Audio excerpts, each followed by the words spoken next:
Salve galera, sou Lucas Silva, ADM aqui do canal Atualizamente. Galera, hoje eu vim aqui conversar com vocês sobre uma notícia que vai te surpreender, uma notícia sobre geopolítica e política de segurança pública. Política de segurança pública, inclusive mundial. O presidente Donald Trump utilizou o seu Truth Social para poder anunciar que pretende reabrir a cadeia de Alcatraz. A cadeia de Alcatraz, para quem não conhece, ela foi fechada no século XX, ainda lá em 1963. Ela fica situada em uma ilha e assim abrigou muitos condenados aí de crimes terríveis, né? E hoje a gente vai estar falando um pouquinho sobre ela. Primeiramente, eu vou mostrar para vocês aqui um pouquinho da matéria, né, na íntegra, né? Olha isso.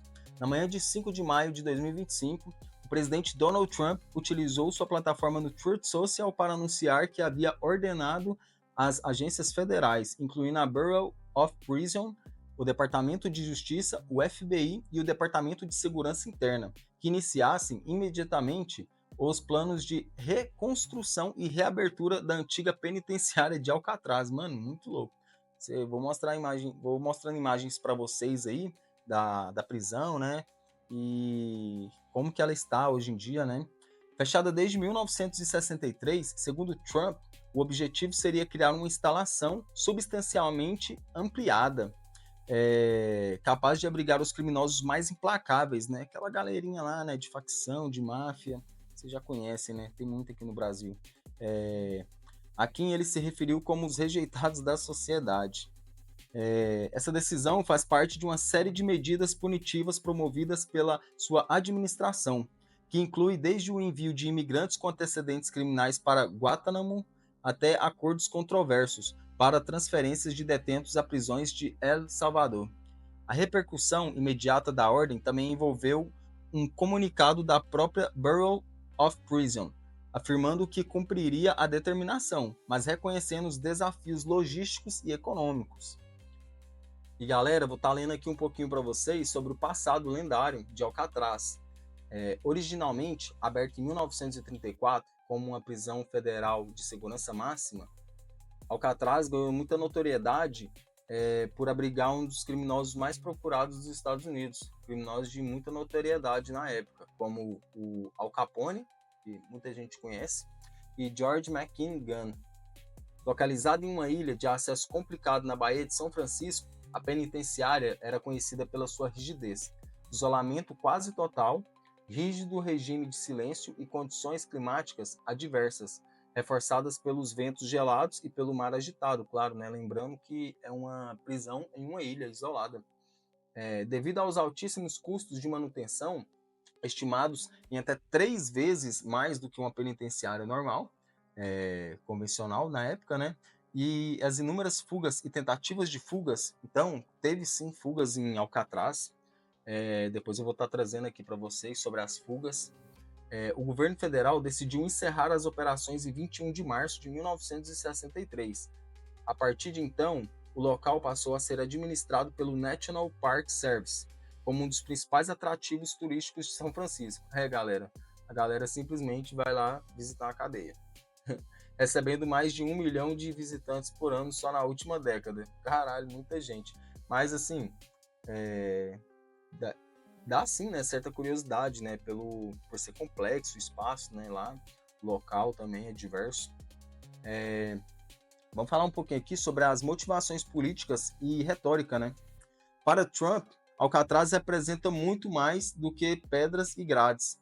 É um símbolo de lei e ordem e de firmeza contra o crime, cunho central de sua plataforma política. Ele prega muito, assim, nessas questões políticas, né, de segurança pública, e está totalmente correto, né, nesse mundo de hoje que a gente vive, não pode estar brincando aí com a nossa segurança. Em seu post no Truth Social, o presidente destacou que, nos anos dourados, a América não hesitava em manter longe de nossas sociedades aqueles que representavam perigo ao público, e que é hora de resgatar esses princípios e esse espírito. É legal. Especialistas em comunicação afirmam que a proposta se insere em uma estratégia de mobilização de sua base eleitoral, reforçando narrativas duras contra criminosos e imigrantes. A retórica apela para sentimentos de insegurança e nostalgia de um passado em que, segundo essa visão, o país adotava medidas drásticas, sem hesitação. Essa linha discursiva vem sendo repetida em discursos, entrevistas e redes sociais por Trump desde 2016, mas ganha contornos mais radicais com a reabertura de uma prisão que há 6 décadas pertence ao imaginário de dureza e penitenciária. É complicado. Muito tempo já fechada, deve ter corroído ali, né, o mar, né, a maresia, corroído as grades. Reações e críticas, sempre tem quem critica, né, mas deve ter seu ponto de vista. Entre as vozes críticas ao anúncio, a ex-presidente da Câmara dos Deputados, Nancy Pelosi, foi categórica ao chamar o plano de inverossímil e absurdo, lembrando que Alcatraz hoje é um patrimônio histórico e uma fonte importante de receita turística para a região. Organizações de direitos humanos também expressaram preocupações com possíveis violações a garantias básicas dos detentos, especialmente se o local passar a abrigar imigrantes indocumentados sem julgamento justo. Realmente, os Estados Unidos tem um passado aí bem complicado em questões de julgamentos injustos. Não só os Estados Unidos, mas Brasil também. Mas lá pegou mais notoriedade porque o cara pega 80 anos lá, ele fica 81 preso. É desse jeito. No Congresso, legisladores de ambos os partidos questionaram a viabilidade orçamentária da medida, apontando que o custo estimado para restaurar as estruturas corroídas pelo sal e reformar os prédios ultrapassaria em muitos os bilhões já gastos em penitenciárias modernas no continente. Para eles, os recursos públicos poderiam ser bem mais empregados em melhorias do sistema prisional existente, em vez de ressuscitar uma relíquia histórica com limitações logísticas e severas. Mano, então para chegar lá deve ser bem complicado, né? Pelo que eu vi lá, não tem muitos portos ao redor da ilha. Desafios logísticos e jurídicos. Tecnicamente, o grande obstáculo será a jurisdição. A ilha de Alcatraz é gerida pelo National Park Service, vinculado ao Departamento do Interior, e não a Bureau of Prison. Isso significa que um desmembramento administrativo e orçamentário rigoroso precisaria ser aprovado pelo Congresso, o que dificilmente ocorreria sem acordos amplos.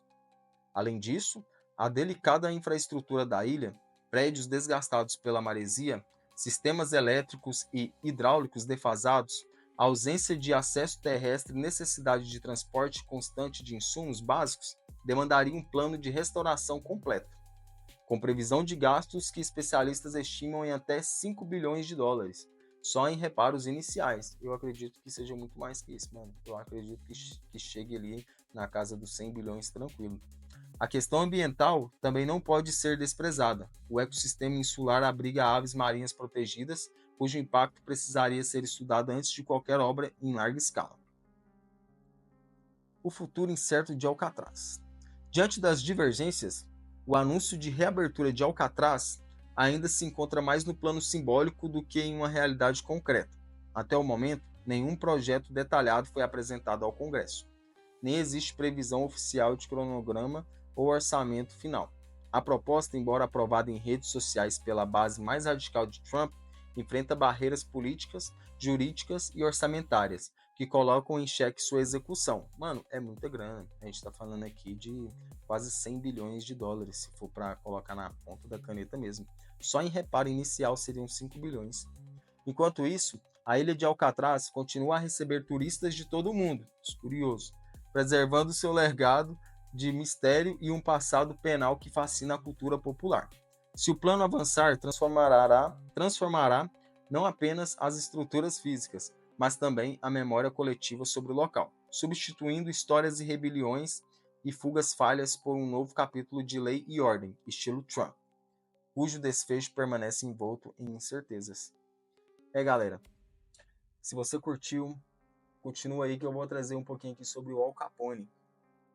E sobre Al Capone, Al Capone, cujo nome Alphonse Gabriel Capone, foi um dos criminosos mais famosos da história dos Estados Unidos. Nasceu no Brooklyn, Nova York, em 17 de janeiro de 1899. Ele teve muita notoriedade envolvendo-se com gangues e dominando territórios. Ele comandava ali a região de Chicago, com tráfico de álcool, cassinos ilegais, prostíbulos e extorsões. Estima-se que ele ganhava 100 milhões de dólares por ano. Caramba, muita coisa. Curiosamente, Capone nunca foi condenado por assassinato ou contrabando. O FBI e o governo federal conseguiram pegá-lo por evasão fiscal. Em 1931, ele foi condenado a 11 anos de prisão. Em 34, foi enviado para a recém-aberta prisão de Alcatraz. Al Capone foi simplesmente um dos primeiros detentos ali de Alcatraz, onde sua saúde começou a se deteriorar devido à sífilis não tratada. Caramba, o cara ainda morreu por IST. Complicado. Em 39, Capone foi libertado por questões médicas e passou seus últimos anos recluso em sua mansão na Flórida. Ele morreu em 25 de janeiro de 1947, aos 48 anos, praticamente incapacitado mentalmente pela doença. Caramba, complicado, hein? Capone é até hoje símbolo do poder do crime organizado, mas também de como o governo dos Estados Unidos aprendeu a combater máfias não com armas, mas com leis, impostos e investigações financeiras. Galera, isso aí. Então não passa de uma ideia simbólica ali do Trump, mas que pode vir à realidade. E fiquem com Deus. Se inscreva no canal aí se você gostou. E tamo junto. Valeu!